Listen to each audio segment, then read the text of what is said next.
All right, welcome everybody. Everybody hear me okay in the back?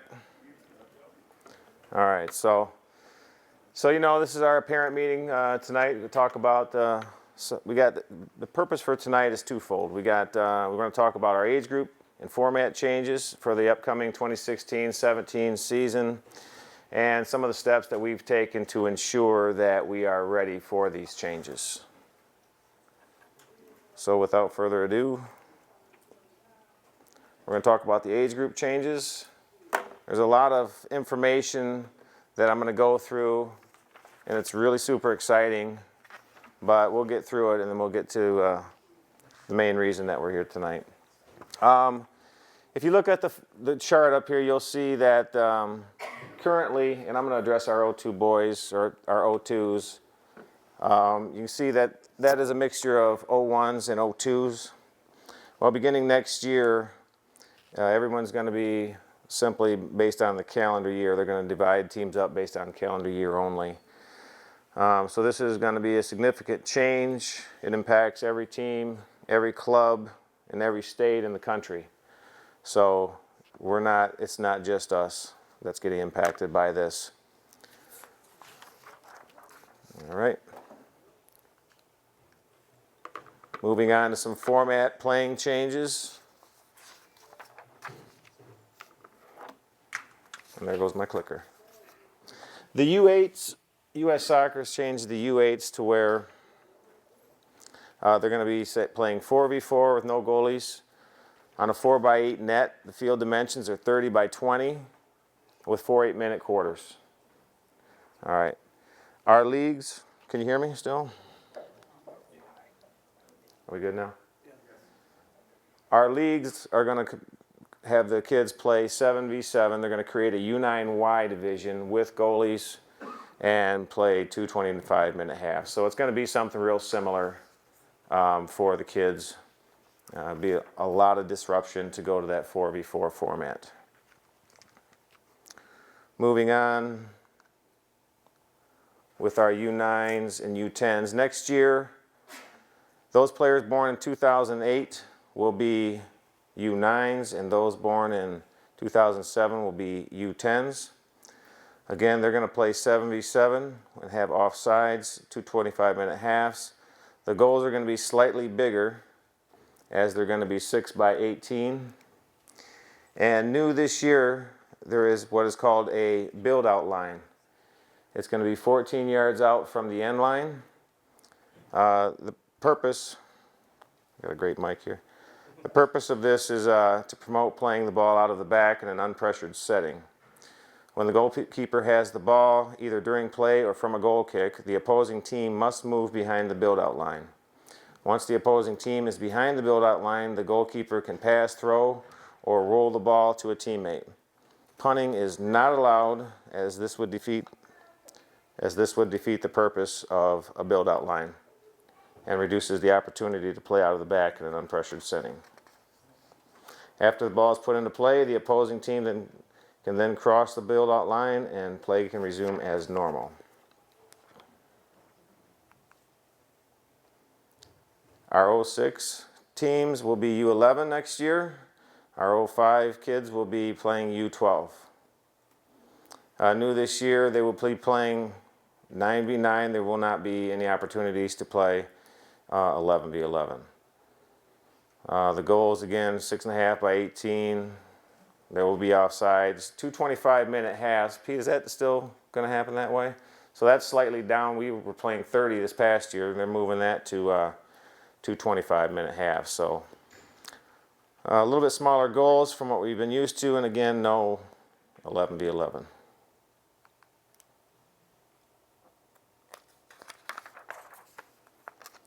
Got some rule adaptations for the Directors Academy, which is new to our club this year. There's a U11 and U12 division. They will play 9v9, again, no 11v11. And then there's a new U13 division in the Directors Academy. Before it was simply U11, U12, and now they're adding a U13 division. With respect to State Cup, I think you can see that there The U10 through U12s play Junior State Cup, and the U13s through U19s play the regular 11v11 version of the State Cup. No DA teams will be competing in the Junior State Cup. That's replaced with a match day set for, I think, the same weekend as, was it the quarters or semifinals? So, yeah. All right, players born in 2004 are going to be playing U13 next year. There's no format playing changes, meaning they're going to continue to play 11v11. But there are some league changes. There is no MRL, nor is there MSPSP divisions at U13 moving forward. That's going to be replaced with the Directors Academy and also MSDSL. So just some league changes there for you to be aware of. That's the Michigan State Developmental Soccer League. That's a league that I think was started by our friends at Canton there, along with a few others. All right, so with the changes, the state and the State Cup and the Michigan State Premier Soccer Program has agreed to remove the 51% rule for the next 3 seasons. And basically what that is the 51% rule is when you have to have, when you enter a team into Premier, you have to have at least 51% of your roster be of the true age group. So they've agreed to remove that for the next 3 years to kind of help, I think, with the transition process. Our 03s, those are going to be playing U14 next year. There's no playing or format changes. There are some MRL implications, but that is not of our concern at this point. Moving on, this is where it gets a little bit tricky for some of our kids. Players born in 2002, they will be playing U15 next year. There's no format changes. There's still 11v11. But we have this issue with trapped players. It happens now where you have players that are maybe playing on a team and their teammates are in high school. Well, this is going to continue. And we're calling them trapped players. These are those players that are either in 8th grade or they are freshmen that have chosen not to play freshman soccer. The MSPSP has created a league called a Fall Supplemental League, and it's going to offer opportunities for those kids that are without a team and that have to play U15, an opportunity for them to play in the fall. We have a couple options as it pertains to this.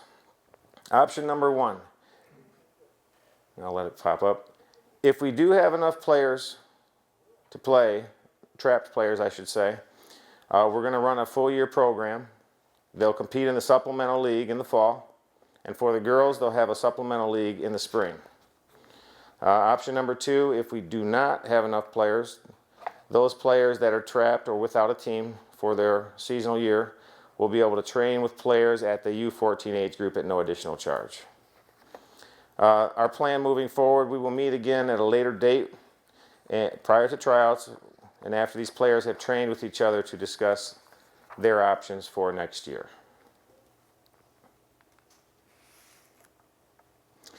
Players born in 2001, 2000, 99, and 98.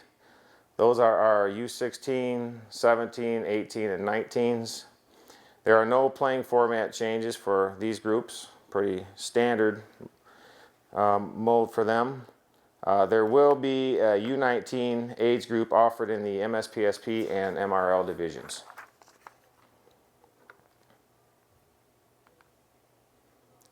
Rule change to discuss. U.S. Soccer Player Safety Campaign. They wish to improve the concussion awareness and education among youth coaches, referees, parents, and players. They want to instill a uniform concussion management and return to play protocols for youth players. Modify substitution rules to allow players who may have suffered a concussion during games to be evaluated without penalty.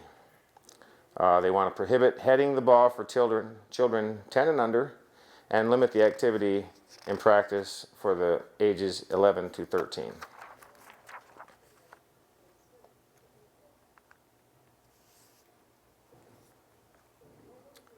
All right. U.S. soccer player safety. What this means to us is simple. There will be no instruction of heading until until U11. And then after that, we will limit the instruction at the ages U11 through U13, or we'll be using a lighter ball. Now I think the reason a lot of us are here tonight, what are we going to do, what have we to do to kind of combat these changes and to ensure that we're going to continue to head in the right direction? I want to give you a little history for those of you that may not know. The club was originated back in 1979 by a group of young guys. At the time they were young.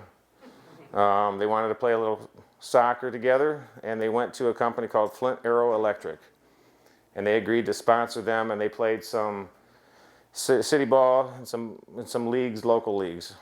That turned into travel, and it carried on through the 80s and the 90s and into the 2000s. It kind of lost its way. And then one day, after I met Kenny, I got this great idea. Hey, we're gonna do a club together. And we brought it back in 2011 with help from Steve Appleby and Doug Burrows and Kenny and myself. We got this thing going again. We've had many successes along the way. I mean, we've won or finished second in upwards of 90 events. We've got coaches that are nationally licensed. One of our coaches, Doug Burrows, was elected into Grand Blank's Hall of Fame in 2010 after his remarkable tenure there. We've got coaches that have played the game at high levels, including Saginaw Valley State University, Michigan State University, and the Colorado Rapids of the MLS. And that wasn't me. And then, of course, one of our coaches, Kenny Zigwe here, he was recently elected into the Michigan Bucks Hall of Fame in 2015. So we've got people that have been around the game for a long time, that have played the game, that understand it and know how to communicate that pretty well to your children. So we've done some nice things, but it's time to reach higher. It's time to elevate your game. One of the things one of the things we kept saying is we want to be able to compete in the Directors Academy. We think that's the next step for us here locally in Genesee County. We want opportunities to compete in other leagues. The MSDSL is a quality league that we haven't been able to be a part of before. We wanted to have MRL opportunities for our kids. And, you know, I've experienced it myself with my boys team. I mean, we've lost players because they wanted to play at a higher level. And at the time, I couldn't offer that. Well, now we can. This partnership that we have here is going to improve curriculum, and there's many other things that are going to benefit us. So those were our objectives. So what's the next step? Well, we reached out to Canton, and we were actually fortunate enough to work out a partnership with them. So at this time, I want to introduce the director of that club and reigning MSYSA Coach of the Year and U17 Boys Team State Cup champion, Pete Alexander. It's a little touchy on the bottom there. I saw that. Yeah. Oh, thanks a lot, Rob. You guys hear me back there? I didn't look back. Wow, this is a great turnout. So, first of all, welcome everyone for coming. I'm sure there's a lot of questions, and I guess I'm not really good at Yeah, that's cool. What I want to kind of do is give you a little bit of background and how Rob and I really got this thing going. The Canton Soccer Club, I took over as a director in 2006. Excuse me. At that time, we had 28 teams in our Select and Premier program. We started to work a very loose partnership with Glasgow Celtic, which is where we've taken our name from. And we've grown our Select and Premier side to over 63 different teams. So we're pretty proud of that growth, and just like what Rob was saying, we really wanted to kind of look at the next step. You are all aware, because it just happened in your area, that there are clubs that are coming together, people are looking at expansions and mergers, and how does that affect you? Well, for us, it wasn't the idea that we needed to go out and grab the next club local to us, or try to increase a ton of player pools. We have about 860 kids in our Select and Premier program. What it was for us was to be able to find clubs that were like-minded, see if some of the things that we've learned in the past, we can help them out, And ultimately, that would expand our brand so that we have a little bit of a bigger footprint in the marketplace. So we thought meeting up with Rob and the Arrows was really a great next step. If you're confused on how this works, we're not looking to come over and take over clubs. We wanted to develop true partnerships. So even though, due to some rules, things like that, we have to share logos, we have to share names, you're still your own club. Now you just have the added resources of what we've done in the past. We can share players back and forth. It's not a one-way street. If you guys are looking for guest players, if your coach is here, need them from our club, they can come and be a guest player with you, just as well as players can come down and be part of some of our teams. We have had a tremendous amount of success in leagues such as the Midwest Regional League, and we are a beginning member of the Directors Academy. With that, we're not limited to how many teams we can put in the Directors Academy. So if Rob feels that they've got a quality team, or you all have a quality team at one of the Director Academy levels, we can add that to our application now, and you guys can have someone in the Directors Academy. Same thing with the Midwest Regional League. So we're really excited to do this partnership, and I hope you guys are as well. And I know we're going to go over some frequently asked questions, so let me kind of wait till that before I open it up. Yeah. So why don't we do that? I'll stand back up again, and you guys, if you have any questions for me, we'll take care of all that at the end. But I think that kind of gives you a little bit of a nutshell of what it is that we were looking for. And Dan McEvely is our club manager. He's right here as well. Did I miss anything? You think I should? Not right now. I'm sure there's going to be a lot of questions. Okay. Well, thanks again, everyone. And again, this is a great turnout. This is awesome. All right, so I'll just get back to this. A couple more things before we go to our frequently asked questions. So the information's out there now. We're going to put this on the website. But what can you do as a parent? When I'm speaking primarily with all the changes that have been made and that are coming. Communicate with your son or daughter. Let your child know that, yes, there will be a change with their team, but it will also be an opportunity to meet and play with other players, new players, and make new friends and build new relationships. Note that these changes are unavoidable. We need to help our players embrace them and not treat them as hurdles. I'm actually quite excited about all the change that's coming our way. It's really forced us to step our game up and try to move forward. So frequently asked questions, I'm going to try to predict a few before you get to it. Number one, do we have to go to Canton for tryouts? And the answer to that is simply no. The tryouts are going to be here locally in Grand Blanc. We're actually going to have them at Bicentennial Park this year. If you plan or intend to try out for one of Canton's higher level teams, like maybe their MRL team, well then yes, you would have to go down there and try out in Canton. Now if you make one of those teams, Pete and I have talked about, we still would like to have the opportunity to share that player back and forth and give them extra opportunities. And with the MRL weekends, I mean, I don't know how many of you are familiar with them, but there's typically maybe 3 weekends in the fall and or spring that you play. You may go out of state, you may go to Wisconsin, you may go to Illinois, Indiana, and you play 2 or 3 games in a weekend. And then you may have a couple weeks where you're not doing anything except for training. So it's actually, I think, would probably be pretty easy to schedule around MRL weekends. Second FAQ, when will we find out who the age group coaches are? My plan for that is no later than May 1st. I'm going to sit down with Doug and Kenny and Steve and everybody, and we're going to kind of evaluate things and how we're going and make those decisions for next year. So everyone's going to have plenty of time to know. We're not going to surprise anybody. Okay, reference tryouts. Can my son or daughter play up? The answer to that is yes. But understand, those decisions are going to be club, coach, and team driven, not player driven. But you can play up just as you can now. Can my child try out for multiple age groups? No. In order for us to keep things organized, players must try out during the time and their time slot.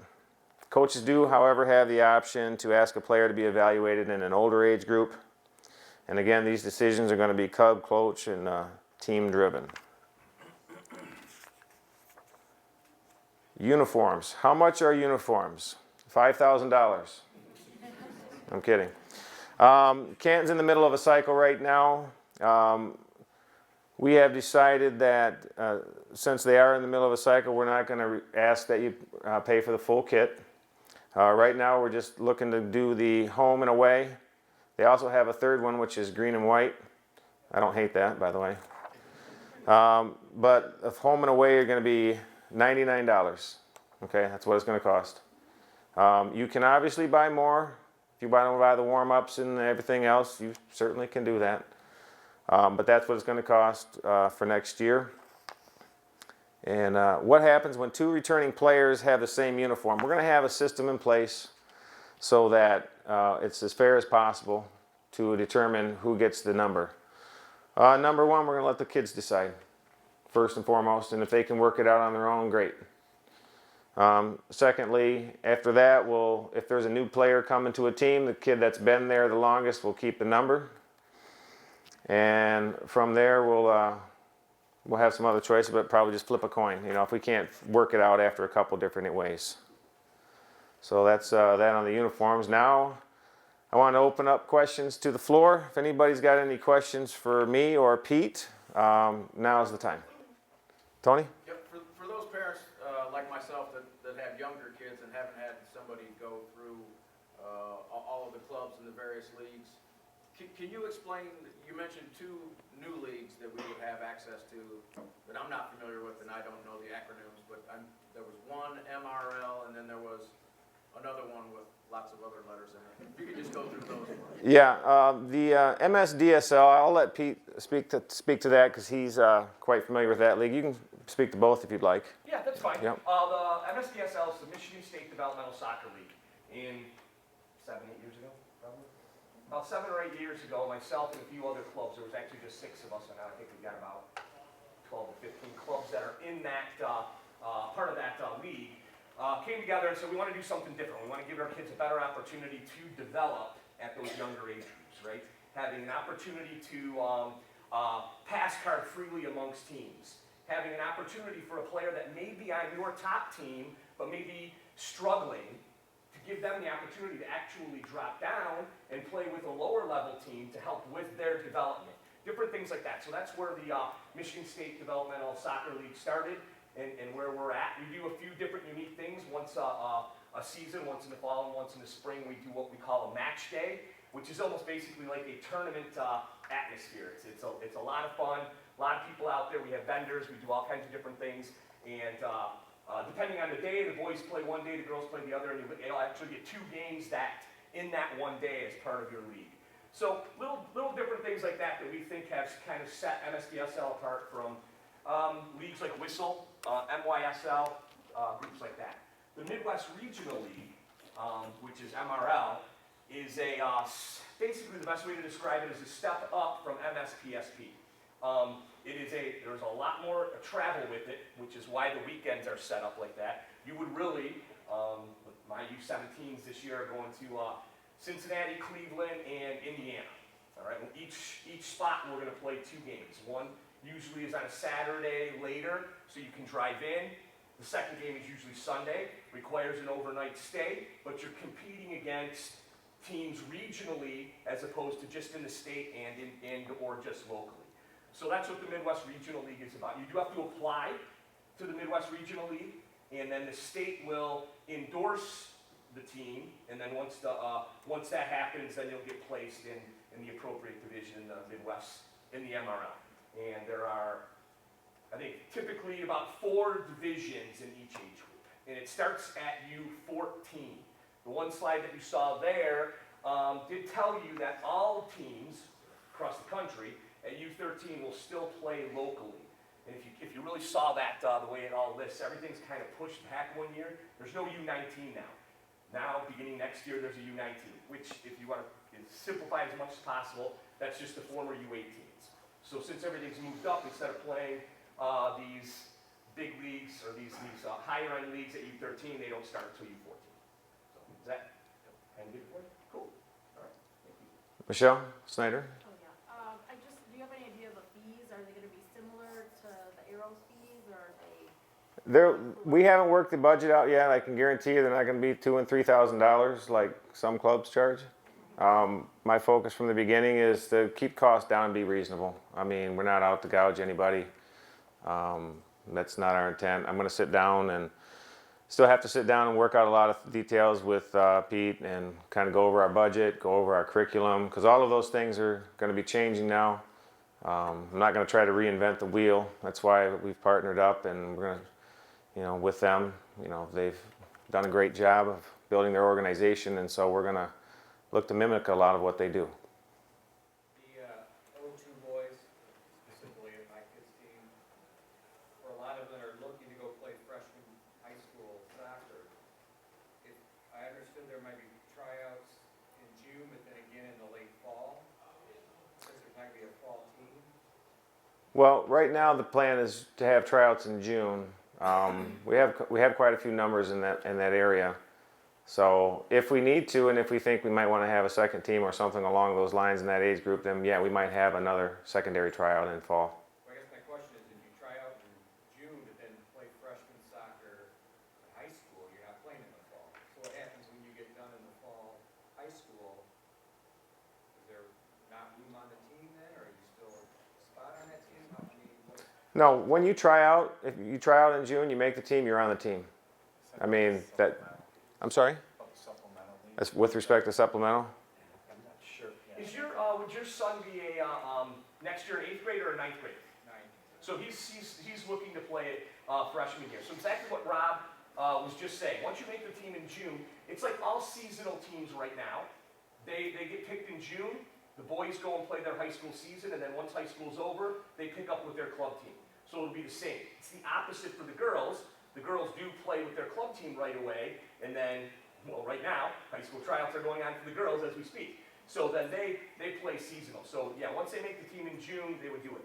To have a fall tryout, I would say only be if we needed to somehow do something to subsidize the team, right? Maybe there wasn't enough players, we lost a few, didn't have what we had, and or creating that second team. So once you're there, I think you're all set. The issue, the reason why I brought it up is that there are going to be players that are O2 that are going to be in 8th grade.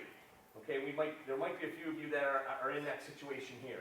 So that supplemental league that Rob had talked about through MSPSP is going to give those players, if you have enough to actually create a team, and again, you can guest play your U14s up with them, and it's unlimited guest players for that. They can actually play their games and go from there. Our goal and what kind of our program, and hopefully we can do the same thing here. There's not going to be that many of them. So what we're going to have them do is just what Rob was saying with you guys, have those players that are tracked, the 8th graders, train throughout the fall with the 14s. And again, you mentioned at no additional charge so that they stay playing. And then immediately once freshman and JV soccer is done, depending on where your son or daughter plays, the team will start training as a group. So for example, the boys, they're done basically October 20th. They have up until the weather breaks to train as a group, and then the goal for both our clubs is that they would pick up immediately with either an indoor league and or potentially a November tournament. So if you really look at what that window would be, they're going to miss out on about 8 to 10 weeks of games if they're in that track situation. And hopefully those will be very, very minimal. Does that make sense? All right, cool. Go ahead. What is the difference between the developmental league that you were mentioning and what we're playing in right now? Both my girls are new to the sport and are not at the level to be in the advanced team. So what would be the developmental league? Do you want to tackle that, Pete? He's just asking the difference between the missile and the MSDSL. Yeah, well, the great thing is because of what we did with the MSDSL, it has options. In our neck of the woods, we have teams that play in the Western Suburban Soccer League. And so if you're going to have the opportunity to still put teams into MYSL, and now you've just got the additional opportunity to put teams into MSDSL as well. Once they get out of that, which is after U13, then they would do what you're currently doing. If the team's maybe not qualified to join the Midwest Regional League, they would play in the appropriate division for the Michigan State Premier Soccer Program, which is what you guys are doing currently, correct? Depending on the team, yes. Yeah. And they can still play MYSL too, through Correct. all the way up. Correct. So there are additional options for all those teams, and that's really depending on the level they qualify for. All right. Well, I guess we don't have any other questions. That'll be a wrap. So thanks for coming out, everybody.